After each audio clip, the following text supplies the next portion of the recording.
The letters of our alphabet are everywhere around us.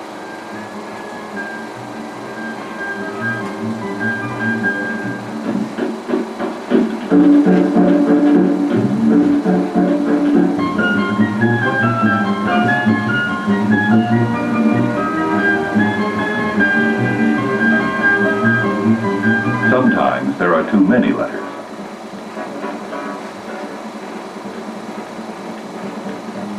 On direction signs, lettering is clear and simple.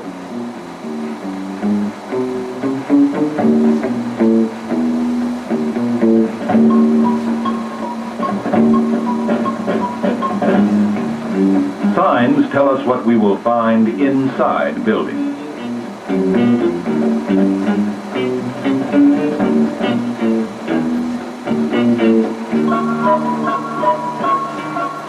Lettering may be carefully placed on a building or poorly placed. Lettering on posters and billboards urges to buy products or take actions.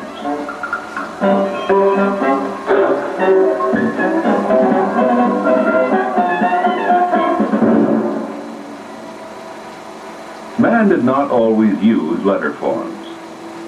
Early cavemen created images on the walls of caves to record ideas and for reasons of magic. Picture writing developed in the cuneiform drawings of Assyria and Babylonia and in the hieroglyphs of Egypt 5,000 years before Christ. Over the years, pictures changed into symbols and then into letters, making communication faster.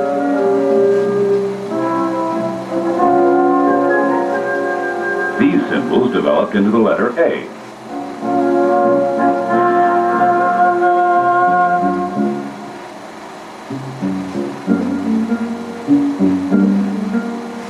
Other letters of the alphabet developed in similar ways.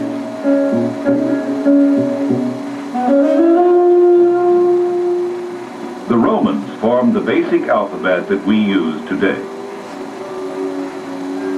During the Middle Ages, monks carefully hand-inked documents and books, and lettering became very decorative and elaborate.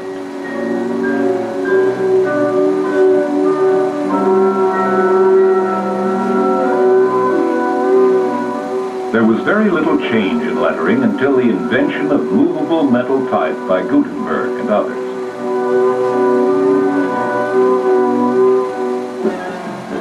Today, the designer may choose from a wide variety of letter forms.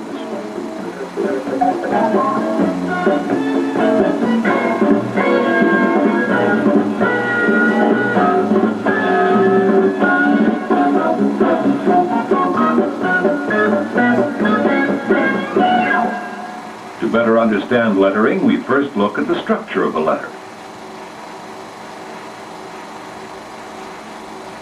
The total letter is called the body.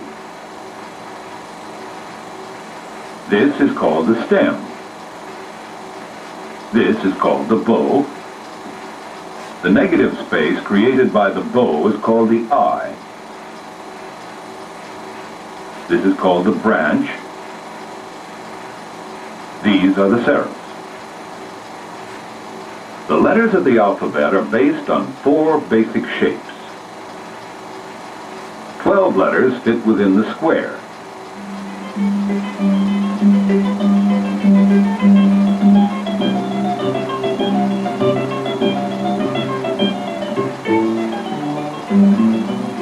Nine letters are narrow.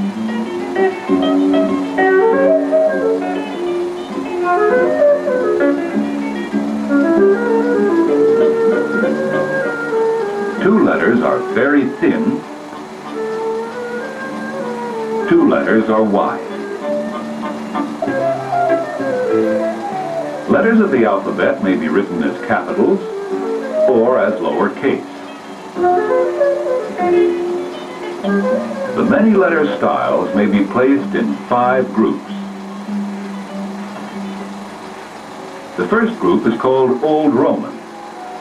These letters are based directly on the historic Roman alphabet. The form of the letter is made up of thick strokes and thin strokes. Serifs are curved.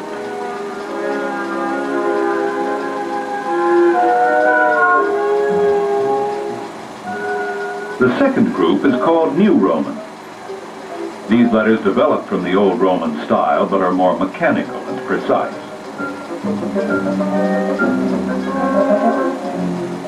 The form of the letter is made up of thick strokes and very thin strokes. Serifs are thin.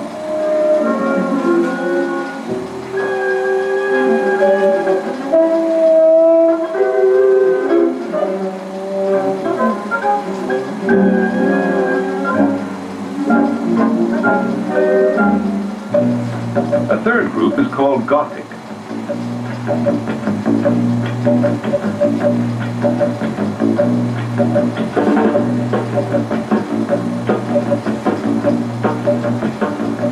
The form of the letter is made up of uniform strokes without serifs.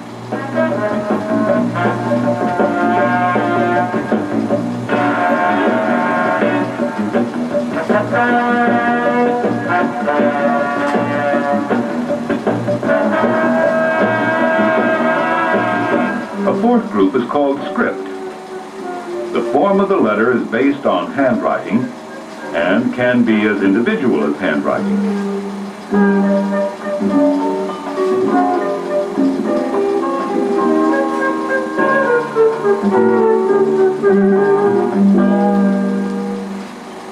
The last group is a special group which includes unusual and decorative letters.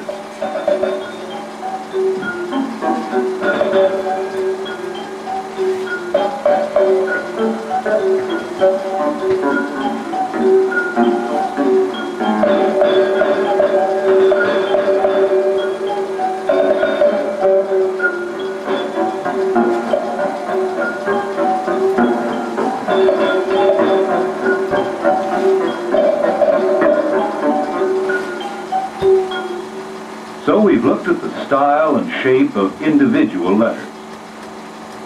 Now let us see how letters can be used in forming words.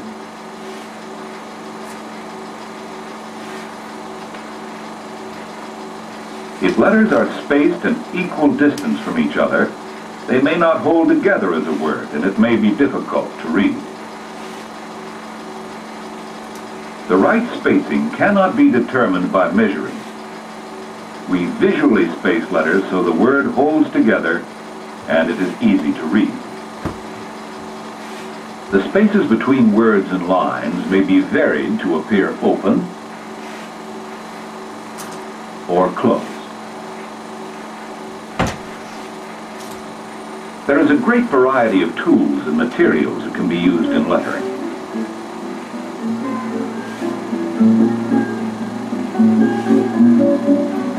In hand lettering, to create different effects, we may use a number of tools.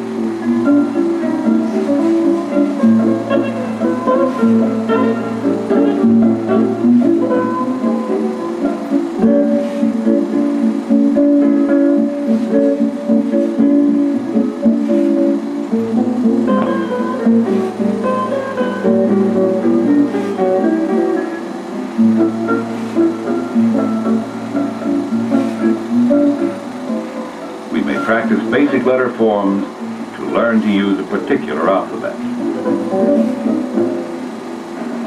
We may also create our own letter forms to suggest different moves.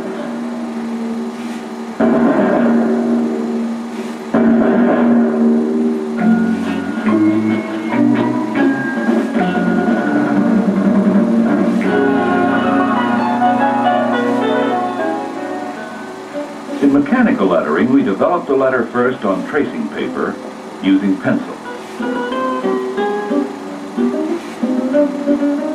Next, we transfer the outline of the letters onto the final board.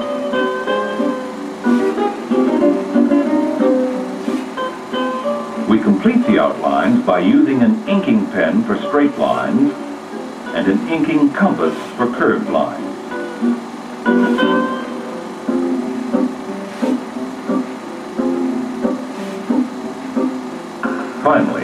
brush is used to fill in and finish the letters.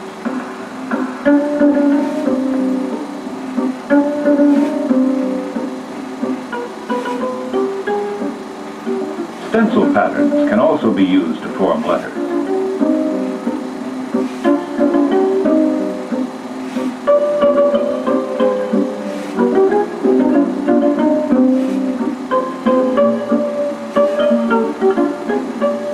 Letters can be cut out of paper,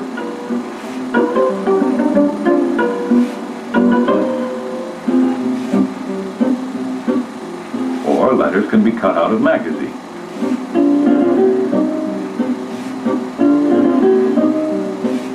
A prepared sheet of lettering may be used to transfer letters to the paper by rubbing carefully.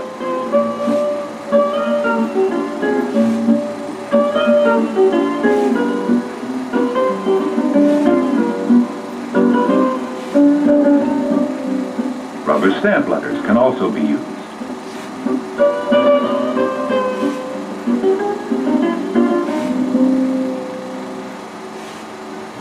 So we've seen that the letters of the alphabet are varied and changing in form.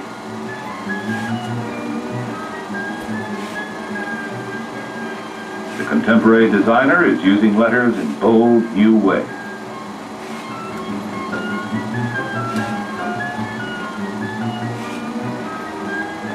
Lettering in combination with pictures is a strong force in communicating ideas.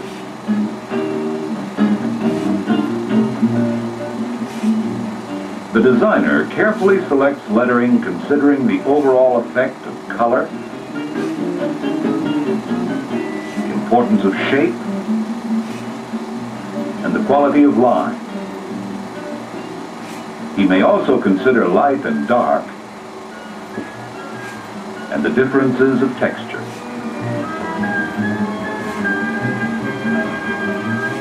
Develop your own selective eye in carefully looking at the lettering and the world around you.